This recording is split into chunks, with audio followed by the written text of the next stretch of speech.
안녕하세요. 슈진이 아스. 오늘은 출산 후 다이어트는 어떻게 했는지 저의 스토리를 풀어볼게요. 저는 출산 후에 다이어트를 지금까지도 하고 있어요. 그리고 어느 정도 제가 원하는 몸매 라인까지 죄송해요. 단기 다이어트 된다고 말씀 못 드리겠어요. 5년 걸렸습니다. 왜냐면 그 중에 1, 2, 3년은 독박 육아를 했고요. 그리고 4, 5년, 2년 정도 조금 다이어트를 집중적으로 했어요. 어떻게 했는지 자세히 알려드릴게요.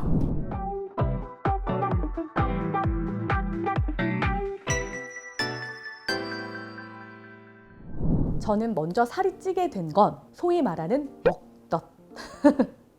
네, 임신하고 나서 저는 안 먹으면 너무 힘들었거든요. 그래서 정말 뷔페, 야식 하루에 4-5끼를 먹었어요. 사실 그 전에 방송을 했던 사람이기 때문에 항상 식단을 하고 있었단 말이에요. 그래서 이제 임신도 했겠다. 아싸 이제 먹자 싶어가지고 다 먹었어요. 와, 그렇게 찔 줄 몰랐어요. 정말 막 10kg, 20kg, 30kg 확 찌더라고요. 얘는 한 3.6kg인데. 아, 그래 뭐 빠지겠지 뭐 있어 싶어가지고 그냥 편하게 먹었어요. 참 행복했습니다 그때. 근데 아기 낳고 쉽게 빠질 줄 알았는데 안 빠지더라고요. 딱 1.2kg 정도? 산후조리원 가서 재보니까 그랬어요. 그래서 저는 산후조리원에서부터 다이어트 시작했습니다. 산후조리원에서 한 6kg은 빼고 나왔어요. 어떻게 뺐냐면 저는 산후조리원에서 하는 마사지 안 받았어요. 너무 아팠어요. 그 시간에 걸었어요. 그리고 식단으로 나오는 거 있죠. 간식은 먹지 않았고 미역국만 먹고 밥은 반 공기만 먹었어요. 모유수유는 했습니다. 모유수유가 다이어트에 도움이 된다는 말도 있기는 한데 저 같은 경우는 정확하게는 모르겠어요. 일단 저는 모유수유는 했어요. 근데 다이어트에 도움이 될 수밖에 없는 건 모유수유를 하면 일단 술도 못 먹고 자극적인 매운 것도 못 먹잖아요. 자동적으로 식단을 하게 되는 거거든요. 그렇다 보니까 뭐 여러 가지 신체적인 요건도 있겠지만 식단으로도 모유수유를 하면 살이 빠질 수 있을 것 같아요. 그렇게 해서 제가 산후조리원에서 한 2주 정도 한 6-7kg을 빼서 나왔어요. 근데 이게 웬걸? 애가 날 가만히 냅두지 않죠. 2시간마다 울어요. 1시간마다 깨요. 솔직히 여유가 있어야 좀 굶죠.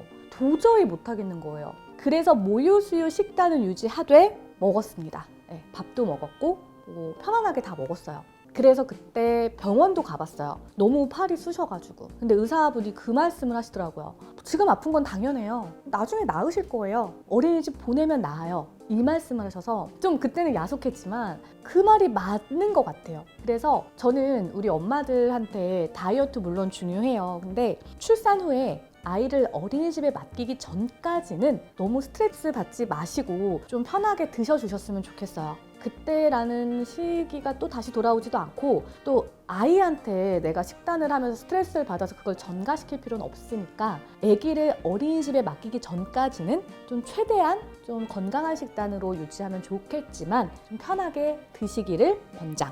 그래서 저도 하다가 포기했어요. 1년은 다이어트 식단이 아니라 모유수유 식단으로 유지를 했습니다. 한 3kg 빠졌나? 그 정도 빠졌던 것 같아요. 자, 그럼 카운팅이 띠링 되죠? 30kg에서 1년에 10kg가 빠졌어요. 그리고 2년 차가 됐습니다. 2년 차부터는 이제 슬슬 이제 모유와 분유를 섞어서 주기 시작했습니다. 식단이 깨졌죠. 술을 먹었죠. 육퇴하고 먹는 맥주는 그거는 진짜 끊을 수가 없어요. 그래서 그때도 식단을 막 하진 않았고 그때 이제 이거 저거 다 해봤던 것 같아요. 그렇게 아침 정보 프로그램을 보면 뭐 종이컵 다이어트냐, 뭐 1일 1식이냐, 뭐 원푸드 다이어트냐, 고단백 다이어트냐, 고지방 다이어트 계속 나오는 거예요. 그거를 다 시도를 해보다가 포기. 사람은 인간답게 살려면 먹고 자고 싸고를 잘해야 되는데 아기를 키우면 아시죠? 못해요. 먹는 것도 내가 원하는 대로 먹기 힘들고 자는 것도 4시간 이상 푹 자는 게 소원이고 싸는 것도 편하게 못 갑니다. 그렇다 보니까 다이어트까지 그때는 안 하시는 거 추천해 드립니다. 조금 뭐 나중에 뺀다고 해도 큰일 나는 거 아니잖아요. 그죠? 그리고 아기를 이제 드디어 저는 36개월까지 버텼습니다. 네, 버티고 어린이집을 갔죠. 그때부터 이제 다이어트를 돌입했어요. 그때 덴마크 다이어트 식단 배달 오는 거 있잖아요. 식빵이랑 뭐 자몽이랑 커피랑 이런 것만 먹는 거. 그거 해서 뺐어요. 한 4, 5kg. 근데 평생 자몽만 드시고 사실 수 있어요?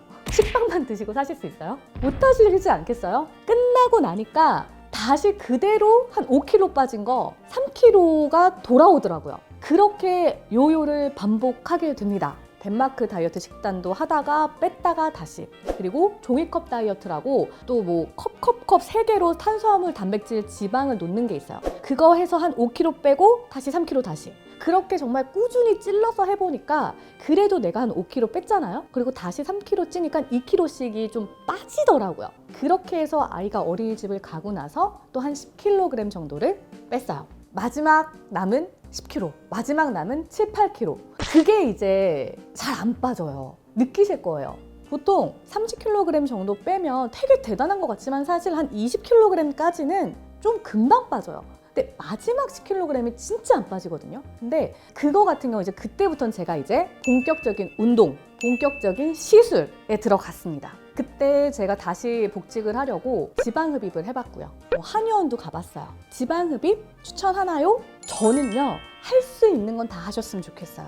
왜냐하면 나한테 어떤 게 맞는지 모르거든요. 근데 저는 지방흡입을 해서 살이 확 빠지진 않았어요. 하지만 내가 쓴 돈이 아까워서 식단을 했어요.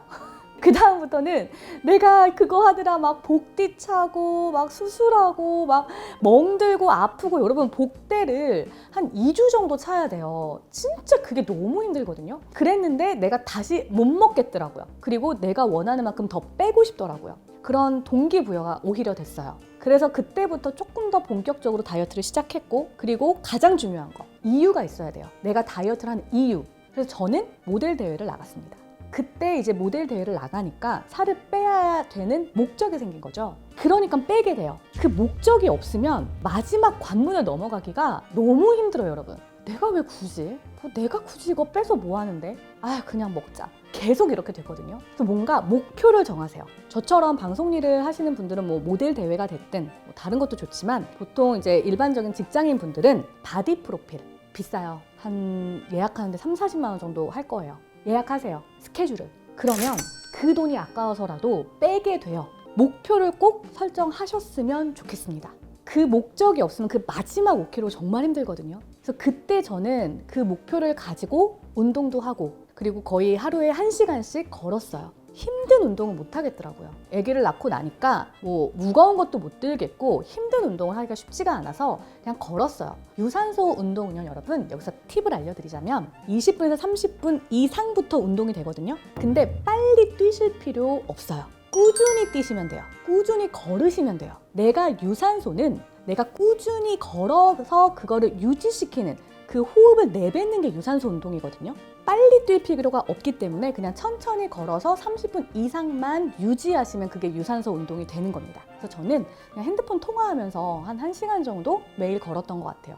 그게 가장 많이 살을 뺐고, 그래서 이제 1년, 2년, 3년, 4년 그렇게 됐죠. 그리고 마지막 5년 차에 이제 어느 정도 살을 빼고 나서 라인을 만들어야 되겠더라고요. 엉덩이가 없어요. 다 사라진 거예요. 물론 사람들마다 체형이 다르겠지만 저 같은 경우는 그랬어요.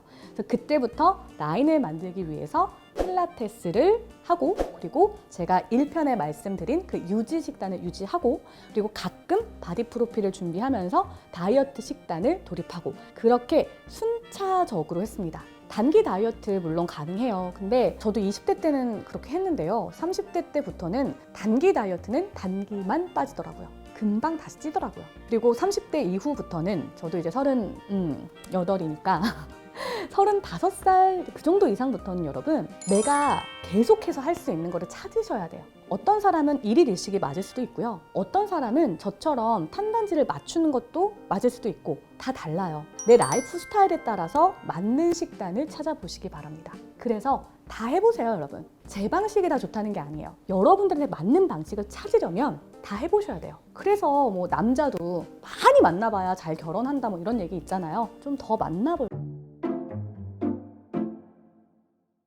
그러다 보니까 다이어트 식단도 여러분들한테 맞는 걸 찾기 위해서 다 해보시고 뭐 시술 위험한 거 아니고서는 시도하실 수 있으면 시도해 보시는 것도 추천해 드립니다. 시술하고 나면 식단에 좀 더 열과 성의가 생겨요. 내가 쓴 돈이 아까워서라도 뭐라도 다 도전해 보시고 시도해 보셔서 여러분들한테 맞는 다이어트 식단 노하우 찾아보시길 바라겠습니다. 저는 그럼 다음 편에 또 올게요. 솔진이 다이어트 찐이에요. 구독, 좋아요, 알림 설정 사랑합니다. 안녕.